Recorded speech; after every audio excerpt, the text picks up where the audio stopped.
आगे चल के बेनिफिशियल होगा। ये सवाल बेसिकली आइडियोलॉजी ऑफ पाकिस्तान पर है। Ideology of Pakistan. अब जरा इसको मल्टीपल डिफरेंट एंगल से हम इसको देखेंगे आज, कि ये पहले तो क्योंकि पेपर के अंदर इसकी जो कॉन्टेक्स्ट दिया गया है वो कि आइडियोलॉजी ऑफ पाकिस्तान जो है वो कायद और इकबाल की रोशनी में दें।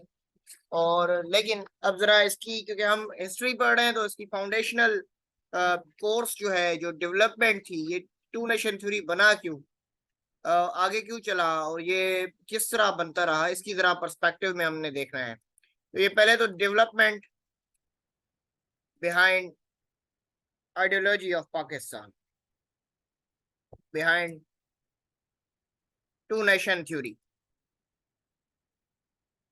ठीक है, क्योंकि ideology of Pakistan basically derived ही इसी फॉर्मूला से करती है, टू नेशन थ्योरी से। तो हम जरा, क्योंकि हमने सर सैयद अहमद को भी देखा है, हमने शाह वलीउल्लाह को भी देखा, हमने अहमद सिरंदी को भी देखा, हमने जो है मल्टीपल फिलोसोफर्स को देखा, दारुल उलूम वालों को देखा, नदवा ग्रुप को देखा, अलीगढ़ ग्रुप को देखा। तो आज जरा इस टॉपिक की, टू नेशन थ्योरी की बुनियाद भी जरा देख लेते हैं हिस्टोरिकल पर्सपेक्टिव में, जो कि आगे चल के आइडियोलॉजिकल पाकिस्तान की ही बेसिस रखती है। तो अगर हम हिस्ट्री के, पहले तो हम इसका हिस्टोरियल पर्सपेक्टिव लेंगे, हिस्ट्री का हिस्टोरिकल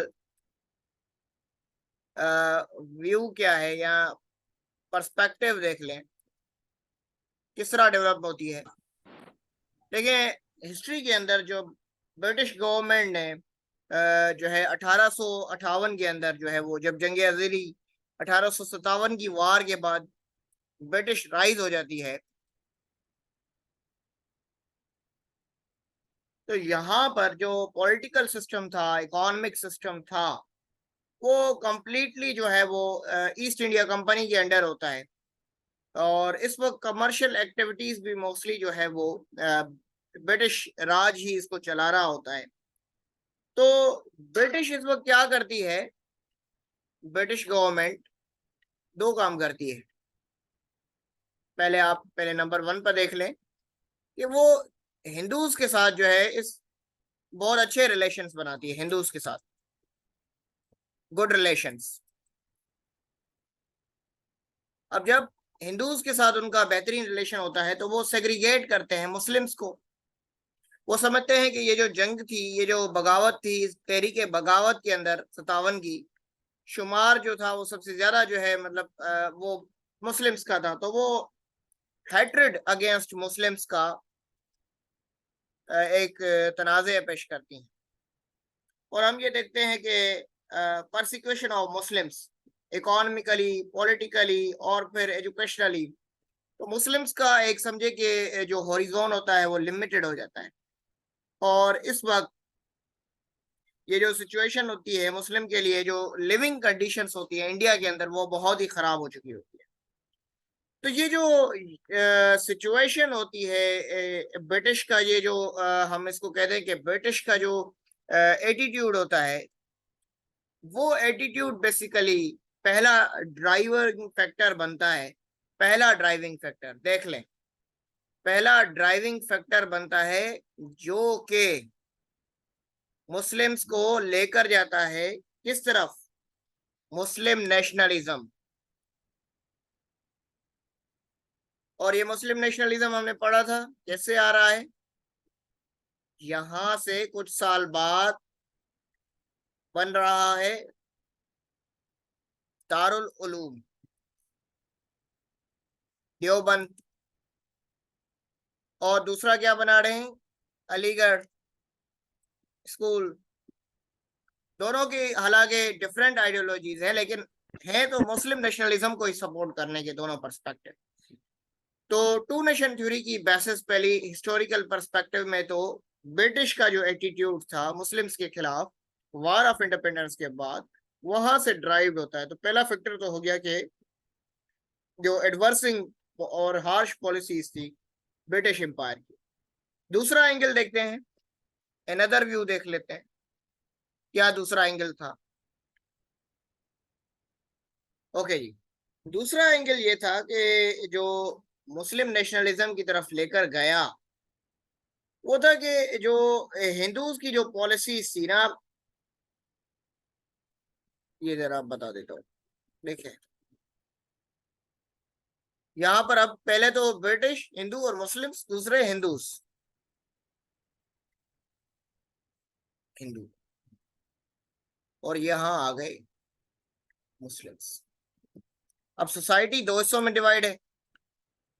अब यहाँ पर राइज में कौन है? ये राइजिंग है, क्योंकि इनकी एफिनिटी किसके साथ है? ब्रिटिश के साथ है। मुस्लिम जो है वो पीछे हो चुके हैं। तो हिंदू क्या करते हैं? ये बेसिकली अपने कल्चर को प्रमोट कर रहे हैं,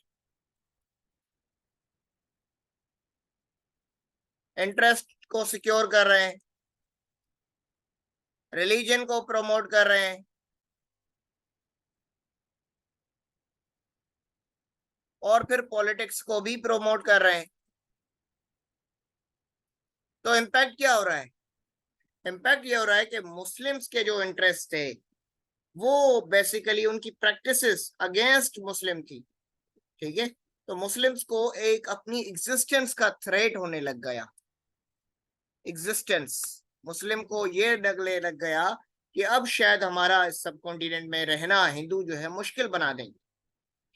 तो जी कुछ लोग थे बेसिकली जिनकी एक जबान, इमोशन, आइडिया, कस्टम, वो एक कौम कहलाती है। अब देखें कि ये नेशन किसको कहते हैं, कौम किसको कहते हैं, पहले तो ये देख लें।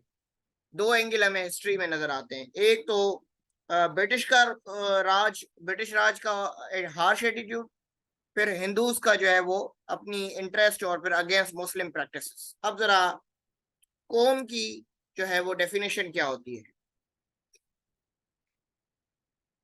कौम कहते हैं ऐसे ग्रुप को जो कि एक यूनियन की तरह रहे, जिसकी एक लिसानी रिलेशंस हो, जिसको लिंग्विस्टिक रिलेशन कहते हैं। एक जबान, एक कस्बा, तारीख,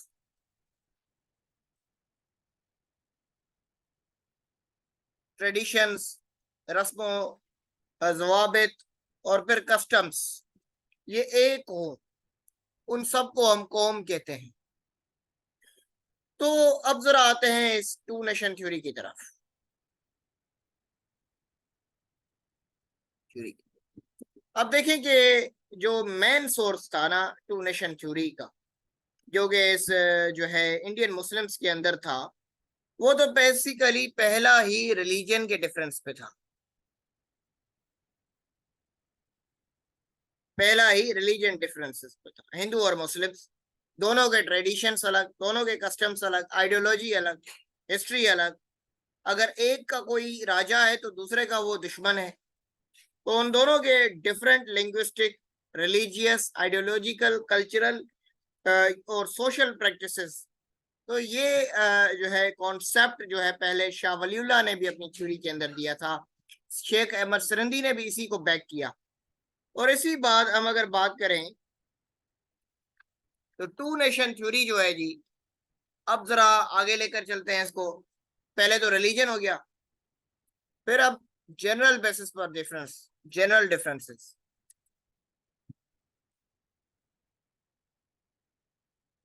जनरल कौन से हैं?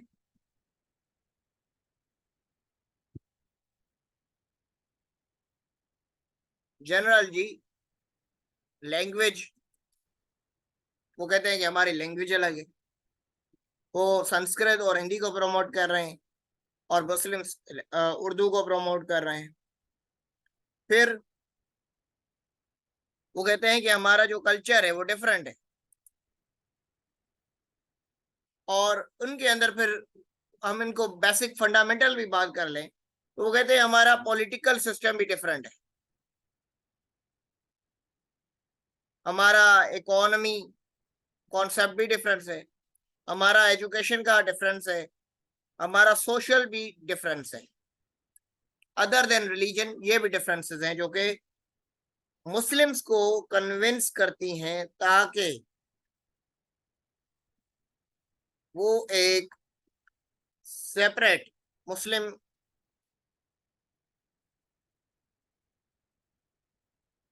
स्टेट बनाए, रियासत, एक अलग मुस्लिम की रियासत। अब जरा अगर हम इसका एक रेफरेंस देख लें तो प्रोफेसर नजीर अहमद तिश्ना अपनी किताब के अंदर लिखते हैं कि जो बेसिकली ये जो आइडियोलॉजी ऑफ पाकिस्तान थी और ये जो theory of two nation theory थी, ये बेसिकली कुछ इसके ऑब्जेक्टिव्स थे। मेन ऑब्जेक्टिव्स क्या थे वो जरा देख लेते हैं हम। कहते हैं कि इसके मेन ऑब्जेक्टिव थे कि एक तो जो है डिफाइंड मुस्लिम स्टेट होना चाहिए, और क्या, जहां पर इस्लामिक गवर्नमेंट बनाई जाए, और जहां पर यानी जो एक ऐसी डिजायर हो ताकि जो है सोशल स्ट्रक्चर जो हो, जो कि बेस्ड हो वेलफेयर के कॉन्सेप्ट पर, यानी माइनॉरिटीज को भी राइट दी जाए, रेस्पेक्ट दी जाए, और जो मेजोरिटी है उसको भी राइट्स और रेस्पेक्ट दिए जाए, और पूरी जो है वो कहते हैं कि एक इस्लामिक ऑर्डर को प्रमोट करना। वो कहते हैं कि वो होप फॉर फ्रीडम, एक आज़ादी की जो है उम्मीद जगह दी जाए मुसलमानों के अंदर। और उसके बाद वो कहते हैं कि ऐसा सोशल ऑर्डर हो, यानी ऐसा सोशल ऑर्डर हो जिसके अंदर तमाम इस्लामिक कल्चर और ट्रेडिशंस हो। तो ये बेसिक बेसिक जो है वो अकायद थे टू नेशन थ्योरी और आइडियोलॉजी ऑफ पाकिस्तान के पीछे। अब हम जरा कुछ स्कॉलर्स के पॉइंट ऑफ व्यू से देख लेते हैं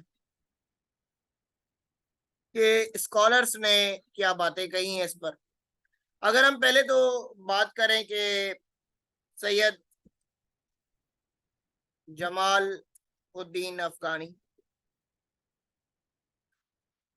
सैयद जमाल उद्दीन अफगानी ने जो है ना सबसे पहले जो है इंडिया में एक आइडियोलॉजी पेश की थी जिसका नाम था पैन इस्लामाइज्म, यानी एक ऐसा इस्लामिक स्टेट यानी मॉडल पेश किया था जिसके मुताबिक एक इस्लामी रियासत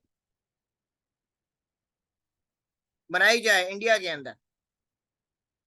अब उसका पैन इस्लामाइज्म क्या था? वो कहते थे कि आप सेपरेट कर दें, सेपरेशन किसकी? अब मुस्लिम स्टेट किस पर? वो कह रहे हैं कि एक तो अफगानिस्तान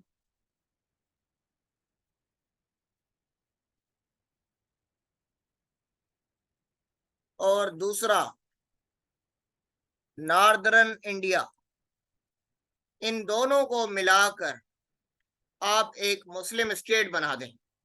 सैयद जमालुद्दीन अफगानी ने सबसे पहले ये तजवीज़ दी कि एक मुस्लिम स्टेट इंडिया के अंदर कैसे बनेगा, नॉर्दर्न इंडिया और अफगानिस्तान को मिलाकर एक इस्लामिक स्टेट। फिर जी दूसरा स्कॉलर जिसका नाम है जी मौलवी अब्दुल हलीम शारर। अब ये कहते हैं कि जी मुस्लिम और हिंदूज जो है वो एक साथ नहीं रह सकते, वो इसीलिए हमें ज़रूरत है कि हम एक सेपरेट होमलैंड बनाएं। और बेसिकली इनके साथ जो सपोर्टर्स हैं जिनमें मोहम्मद अब्दुल कादिर, फिर हमें आगा खान, फिर हमें सर अब्दुल्ला हारून,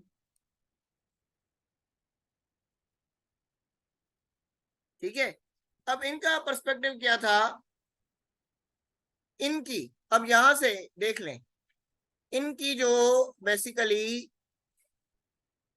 राइटिंग्स होती थी, यानी ये जो लिखते थे, राइटिंग्स, इनकी जो स्पीचेस और इनके जो समझे कि डिस्कोर्सेस या स्टडीज होती थी, उनमें भी हमें क्या मिलता था? दो कौमी नजरिया, टू नेशन थ्योरी।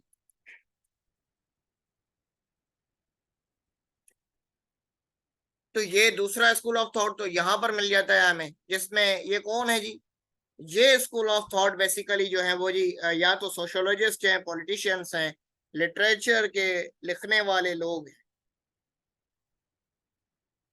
उसके बाद एक और जो हमें ब्रिटिश का ही कॉन्सेप्चुअल मिलता है, विलफ्रीड स्केवन ब्लंट।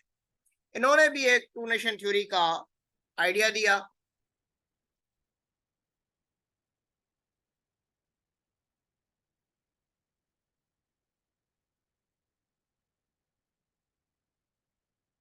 अब ये कहते हैं कि जी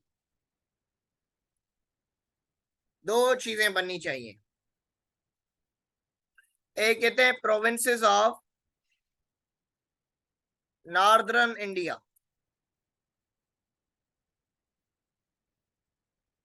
प्रोविंसेस ऑफ नॉर्दर्न इंडिया।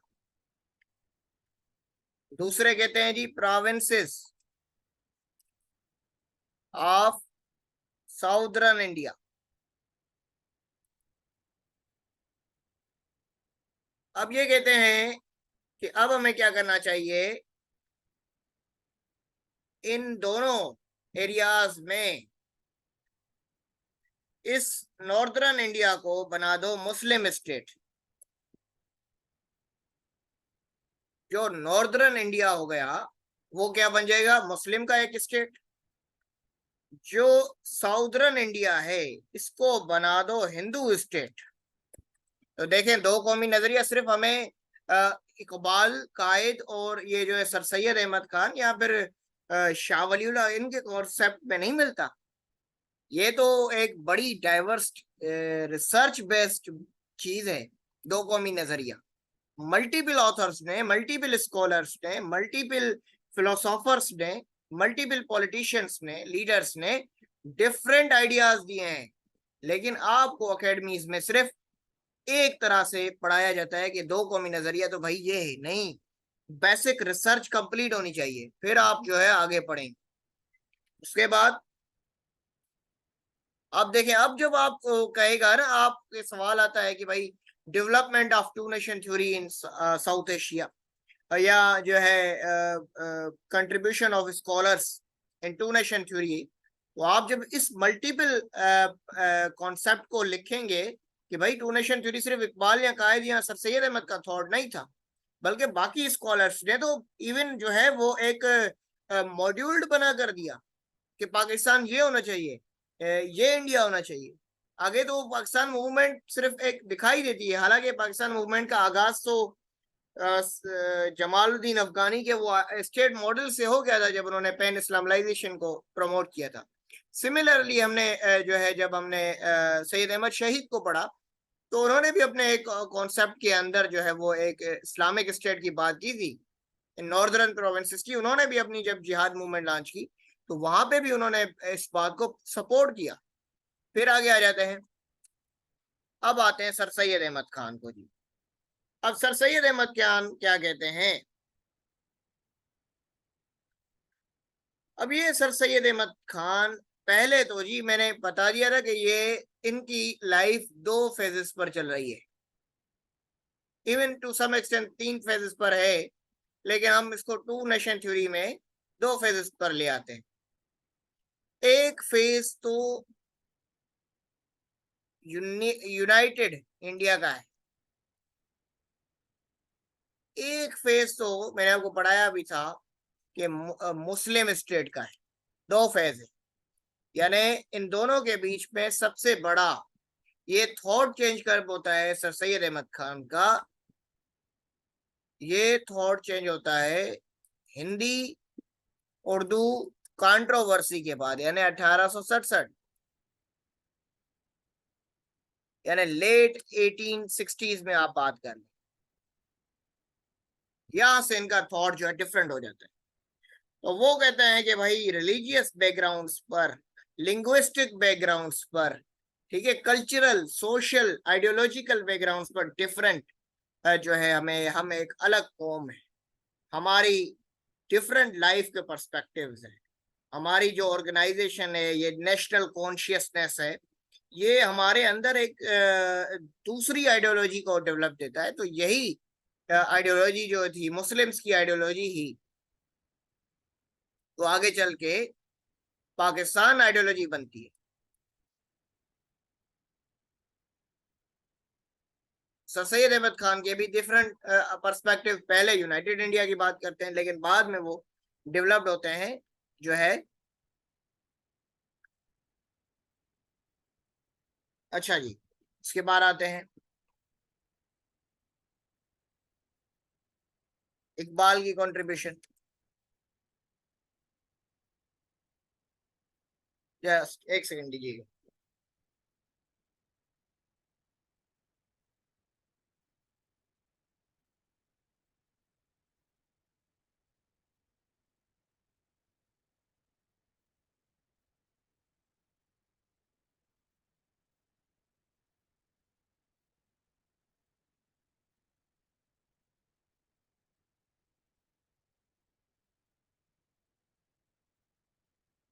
अच्छा जी, अब आते हैं इकबाल की कंट्रीब्यूशन पर। तो इकबाल की लाइफ में भी दो फेजेस हैं, जैसे सर सैयद अहमद खान की आइडियोलॉजी में भी दो फेजेस हैं, इकबाल की आइडियोलॉजी में भी दो फेजेस हैं। इसको हम कहते हैं अर्लियर फेज।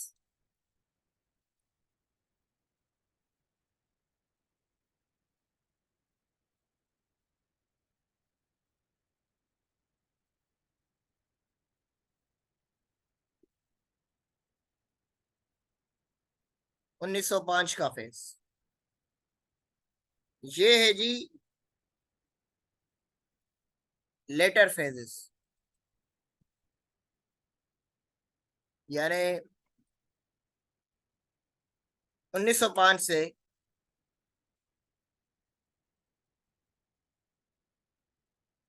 1908 का फेज, और उसके बाद आगे सारा पाकिस्तान मूवमेंट है। अब यहाँ पर इकबाल भी बात कर रहे हैं कि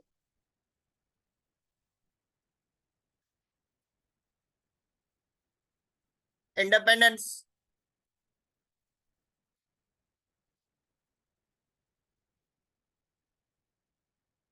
ऑफ होल इंडिया, पूरे इंडिया की इंडिपेंडेंस, और यहाँ पर वो बात कर रहे हैं इंडिपेंडेंट इस्लामिक स्टेट की। अब यहाँ पर दो आइडियोलॉजीज हैं इनकी भी, तो इकबाल की आइडियोलॉजी ये डिफरेंट वेरिएशन पर क्यों जाती है? इकबाल कहता है कि जी जो मुस्लिम्स है ना, उनका सर्वाइवल, यहाँ पर हमने देखा एक बड़ी कंट्रोवर्सी होती है इस फेस में, उसको हम कहते हैं सेपरेशन ऑफ बंगाल। तो यहाँ पर हिंदूज की जो एक समझ लें कि एग्रेशन जो है वो इकबाल के थॉट को डिफरेंट करने में हेल्प करती है, और ये इकबाल यहाँ से मुतासिर होते हैं कि अब हमारा सर्वाइवल मुस्लिम्स का इंडिया में जो है वो नहीं हो सकता, और ज़रूरी है कि हम अपने कल्चरल हेरिटेज को, हम अपनी इस्लामिक आइडेंटिटी को, और हम अपनी जो प्रैक्टिसेस हैं उसकी सेफ्टी के लिए, उसको प्रमोट करने के लिए हम एक डिफरेंट स्टेट बनाए, इस्लामिक स्टेट बनाए। और इकबाल ने एक अपनी 1930 की एड्रेस के अंदर कह दिया कि मैं चाहता हूं North West Frontier, Punjab, Sindh, Balochistan, ये मिलकर एक इस्लामी रियासत बने।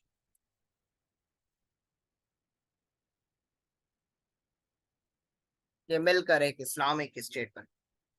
तो ये बेसिकली जो है एक डेवलपमेंट थी इस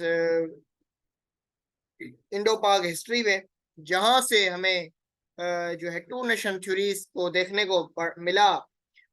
मल्टीपल स्कॉलर्स ने, मल्टीपल फिलोसोफर्स ने, मल्टीपल जो है वो हिस्टोरियंस ने डिफरेंट जो है वो बातें कही, और डिफरेंट अपनी जो है वो आइडियोलॉजीज को पेश किया।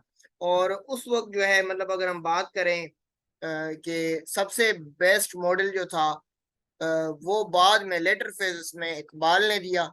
आज के करंट फेजेस में ये जो जी पॉइंट ऑफ व्यू थे कि जो है पहले नॉर्दर्न प्रोविंसेस ऑफ इंडिया को मुस्लिम स्टेट बनाया जाए, और उसके बाद फिर उन्होंने कहा कि जो है हम इन पर्टिकुलर जो है 4-5 एरियाज की हम बात करते हैं। अब इस पर भी हमारी एक डिबेट है। इस पर एक डिबेट है वो पाकिस्तान मूवमेंट के अंदर आपको पता चलेगी, क्योंकि इसको, स्पेशली इसको, इन स्टेट को, और जो 1940 में मुस्लिम की जो लाहौर रेजोल्यूशन थी उसके अंदर पर्टिकुलरली लेकर ब्रिटिशर्स के अंदर एक जो है वो एक थॉट ऑफ वो थॉट चलती है, और वो बात अपनी कैबिनेट मिशन के अंदर भी रखते हैं, और वही बात वो अपने जो है जब वो अपना 3 जून माउंटेन पैटर्न प्लान देते हैं तो उसके अंदर भी वो बात करते हैं कि आपने तो मुस्लिम स्टेट्स की बात की थी, तो फिर पंजाब जो नॉर्दर्न पंजाब है और बेसिकली ये बांग्लादेश है या वेस्टर्न बंगाल है, वो कैसे आपका स्टेट बन सकता है? वहां तो फिर मुस्लिम ज्यादा नहीं है इस पर्सपेक्टिव में, लाइक जो माइनॉरिटी एरियाज है स्पेशली। तो देन वो एक बात की डिबेट है। लेकिन अभी जो हिस्ट्री में ही हम चल रहे हैं, तो जरूरी था कि development of two nation theory आपके लिए बेस्ट था, कि आपको पता हो कि क्या क्या बातें पास्ट हिस्ट्री में हुई हैं, क्योंकि आगे चल के जो टॉपिक है ना आइडियोलॉजी ऑफ पाकिस्तान, वो कवर और ड्राइव इसी टॉपिक से होता है। ठीक है। अच्छा, एक सवाल भी आया है शायद, देखते हैं कोई सवाल है। अच्छा, नॉर्दर्न इंडिया में कौन से प्रोविंसेस थे? नॉर्दर्न इंडिया के जो प्रोविंसेस थे उनमें जी जम्मू एंड कश्मीर हो गया। ठीक है। उनमें ये आपका वेस्टर्न पंजाब हो गया, और आपका जी इसमें एक और भी सिलेट हो गया, आसाम हो गया, और भी स्टेट से। अब मुझे पर्टिकुलरली उन नाम्स का तो नहीं पता कि वो कौन से स्टेट्स थे, बट ये 3-4 स्टेट्स थे। वो आप देख लेंगे मैप तो आपको पता चल जाएगा। मेरा पर्सपेक्टिव आपको जो है वो डेवलपमेंट फेजेस के बारे में बताना था।